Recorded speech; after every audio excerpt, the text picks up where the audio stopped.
Hello and welcome to Pickleball Therapy, the podcast dedicated to your pickleball improvement. It's a podcast with you in mind. I'm your host, Tony Roy. I'll be having a great week. And this week, what we're going to be talking about is we're going to be talking about something that comes up pretty often or more often than you think it would or should. And it arose from a couple weeks ago. I asked you listeners to write in and let us know phrases that resonated with you from the podcast, and appreciate you sending those in. It's always great to hear what's connecting out there, and just to hear from you in general about the podcast and any kind of experience you're having with the podcast. So a lot of the words that were sent in had to do with agency, terms like intentionality, journey, things like that. So it had to do with us and our journey and our progression through this sport of pickleball. And it got me to thinking about something that happens, again, more frequently than you would think.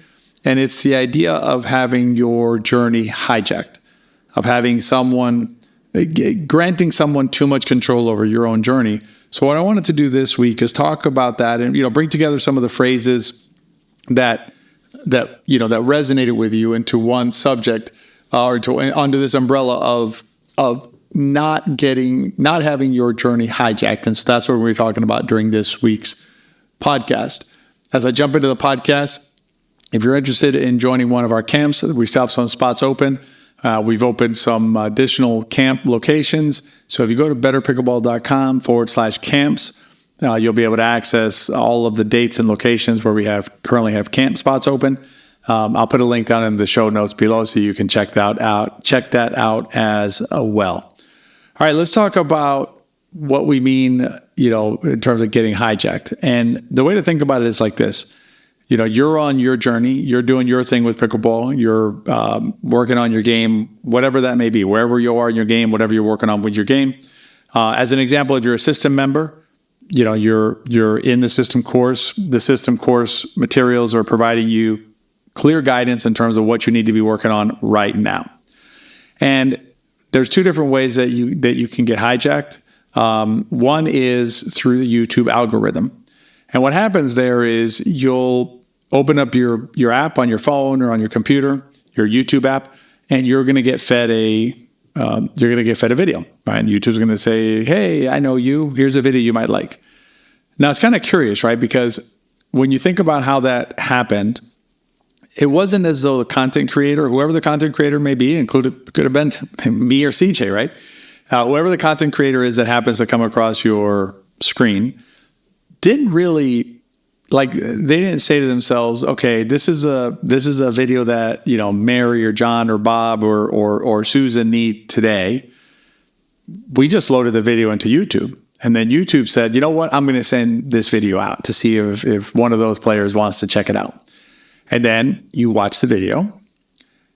And what can happen is you basically start following this path down the video that you just happen to get fed from the YouTube algorithm. And what you do is you have essentially lost control over your own journey because your journey has been hijacked. And I wouldn't say it's been hijacked by the content creator. That's not fair to the content creator because whoever that may be, the content creator didn't, again, send you the video out of the blue and say, "Hey, why don't you do this?" Instead, the YouTube algorithm is hijacking your journey. Now, you have control over that, and we're going to talk about that in a minute. But just so we understand the source of it, there is YouTube sending you a video. Another way that your journey can get hijacked is through a player at the courts. So you're on your journey. You're working in a certain part of the game. You're focused. You know what you're doing, particularly if you're inside the system. Again, you know what you got to be working on. And you go out to play, and someone at your courts, as well-intentioned as they may be, say to you, another player says to you, "Hey, what you really need? You really need this, or whatever this is." And now you end up wondering, is that really what I need, right? Or should I stick to what I was working on, or should I do this thing? And some players, actually, again, more often than should be the case, will follow this new thing, right, that's been proposed to them by just someone, random person at the courts, or who doesn't really understand where you're at in life and your skill set, your background. what makes sense strategically, not just strategically in terms of your play, but strategically in terms of where you are as a player. None of that, right? Just a piece of advice you got at the courts. And next thing you know, 3 months later, you're wondering what happened during the last 3 months. Where'd they go? And what happened was you were following this, you were chasing after this thing that, again, was just something said to you at the courts. And so in those, and a less common, but can also happen. We've had, some of our students had this experience where you're working with a certain approach. Okay. And again, I'll use the system because that's the approach that I'm most familiar with. It's the approach that we teach, so we know that it works. So you're working inside the system. There's a clear focus and a clear delineation of what's next. And you join a local clinic or go out to hit some balls with a local pro or whatever. Next thing you know, right? Now you're doing something else. And and so what ends up happening is your process is hijacked. Now you contributed to the hijacking, but nonetheless your process has been hijacked. The reason it's hijacked is because you are not in control of that process. Let's go back to YouTube for a second. It's not like when you open up generally speaking, right? When you open up your YouTube algorithm or your YouTube app, that the algorithm fed you whatever. It's not like you were in there specifically searching for the exact thing that you need right now, assuming that you would know how to prompt that correctly, right? Same thing with the player at your local courts. It's not like you went to local courts that morning wondering, what exactly do I need? And I bet you so-and-so can give it to me, right? They brought it on to you, right? They kind of put it on you. And that's what we mean by hijacking your process. So the question is, okay, what can I do about it?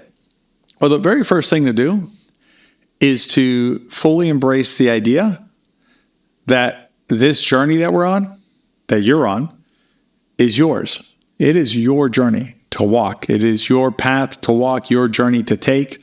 You own it, and you have ultimate control over that journey.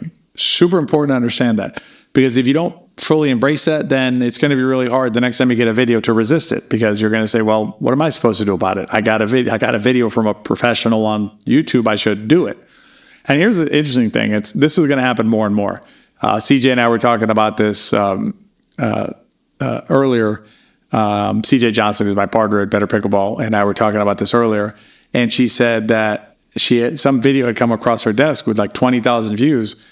And she clicked on it and watched it, and it was AI generated, artificial intelligence generated content on YouTube with 20,000 views in like 2 days. We don't get 20,000 views on our videos in 2 days. That's a high number of views, right?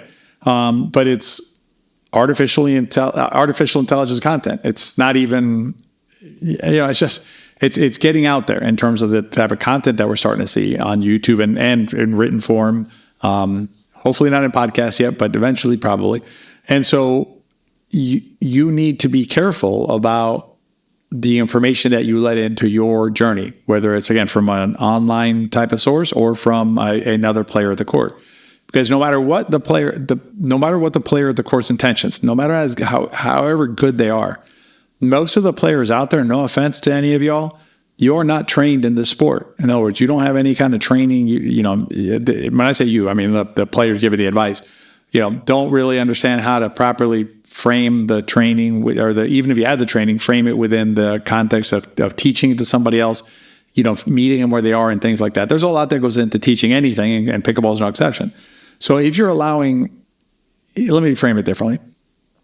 The first line of defense is don't allow your journey to be hijacked, whether it's by YouTube or by someone else at your courts. Because when you think about your journey, not only do you own it, you want to be intentional. And that's that word intentionality that we use a lot here at the podcast and also in all of our teaching. Intentionality is something that you can use when you're playing pickleball. And what I mean by that is you can decide, I'm going to hit the ball here or hit the ball there or lob it or drop it or whatever. That's your choice. But intentionality has a much broader application, which also applies to how you interact with pickleball big picture, right? How you walk your path, how you take the journey that you're taking. And you can use that intentionality both to to proactively receive information, so positively and also negatively. In other words, to protect yourself, to defend yourself against information that may not be for you right now, where you're at. If you want to see more about the processing of information and how to decide whether to bring it in or not, you can check out the video at Into Pickle. I'll put a link in the show notes where we give you the 3 questions that you need to ask before you bring in information into your journey, and before you allow that information into your process. Now, I know I've already maybe said this a couple of times, but if you're a system member, you don't need to worry too much. As long as you're sticking to the program, you're going to get the benefits of the system. If you decide to stray outside the system or outside of whatever it is that you're doing for your game, understand that there's commensurate risks that attach to that decision, and understand that at some level you may end up getting hijacked and lose control over the journey, which again is your journey. And the last message that I want to leave you with regarding your journey and regarding agency and intentionality, I want you to understand that you can, in fact, improve as a pickleball player. If that is a desire of yours to improve, to get better, to know the game better, to understand pickleball more than you currently do, you are 100% capable of doing that. Getting hijacked is a good way to not do that. In other words, getting hijacked or allowing your process or your journey to get hijacked is a way to get distracted away from your improvement, right? Your advancement as a player. So understanding that you can, in fact, advance and that hijacking is not what you want for your journey, now you have some more information that you can use to apply that agency that we were talking about, to apply your intentionality to control your journey, to protect your journey, and to make sure that you are walking the path that you do, in fact, want to walk, and not the path that some algorithm or some random player at the courts has picked out for you. All right, I hope that this week's podcast will help you on your journey, as always. And as I mentioned at the beginning, if you're interested in joining us for one of our camps, check us out at betterpickleball.com/camps. And last but not least, in January, be on the lookout for our Academy. If you're on our mail list, you're going to be getting some information about it coming up in terms of some classes we have coming out that are super exciting and are really going to help you continue on your journey. Hope you enjoyed the podcast. And as always, rate us and review us, share with your friends. If you enjoy the podcast, they probably will too. Have a great week, and I'll see you next time.